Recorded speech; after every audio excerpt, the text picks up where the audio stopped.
বুখারী শরীফের একটি হাদিসে পাকের অর্থ হযরত আবু হুরায়রা রাদিয়াল্লাহু তাআলা আনহু হইতে বর্ণিত আছে যে রাসূলুল্লাহ সাল্লাল্লাহু আলাইহি ওয়াসাল্লাম ইরশাদ করিয়াছেন, যখন রাতের 1/3 অবশিষ্ট থাকে তখন আমাদের রব দুনিয়ার আসমানে অবতরণ করেন এবং ইরশাদ করেন, কে আছে আমার নিকট দোয়া করিবে, আমি তাহার দোয়া কবুল করিব।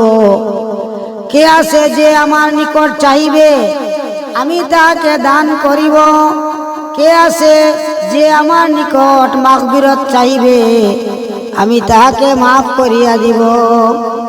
অন্য হাদিসে হযরত মুআবিয়া ইবনে আবি সুফিয়ান রাদিয়াল্লাহু তাআলা আনহু বলেন, আমি রাসূলুল্লাহ সাল্লাল্লাহু আলাইহি ওয়াসাল্লামকে এই ইরশাদ করিতে শুনিয়াছি যে কোনো ব্যক্তি এই 5টি কলিমার দ্বারা আল্লাহ তাআলার নিকট কোনো জিনিস চায়, আল্লাহ তাআলা তাহাকে অবশ্যই দান করেন। কলিমাটি হইল লা ইলাহা ইল্লাল্লাহ ওয়াল্লাহু আকবার, লা ইলাহা ইল্লাল্লাহু ওয়াহদাহু লা শারীকা লাহ, লাহুল মুলকু ওয়া লাহুল হামদু ওয়া হুয়া আলা কুল্লি শাইইন কাদির, লা ইলাহা ইল্লাল্লাহ ওয়া লা হাওলা ওয়া লা কুওয়াতা ইল্লা বিল্লাহ।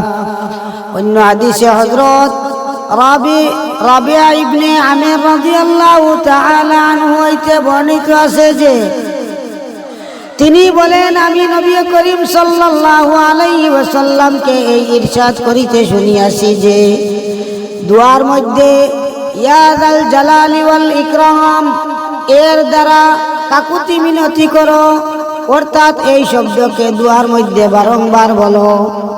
অন্যত্র হযরত সালামা ইবনে আকওয়া আসলামী রাদিয়াল্লাহু তাআলা আনহু বলেন, আমি রাসূলুল্লাহ সাল্লাল্লাহু আলাইহি ওয়াসাল্লামকে এমন কোন দোয়া করিতে শুনি নাই যাহাতে তিনি এই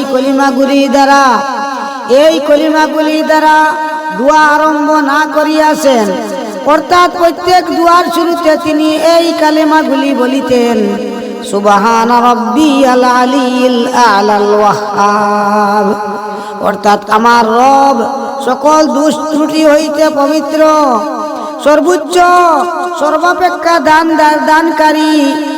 আল্লাহ পাক পরওয়ারদিগার আলমে আমরা হুনার চেয়ে বেশি আমলের তৌফিক দেখ। আমিন।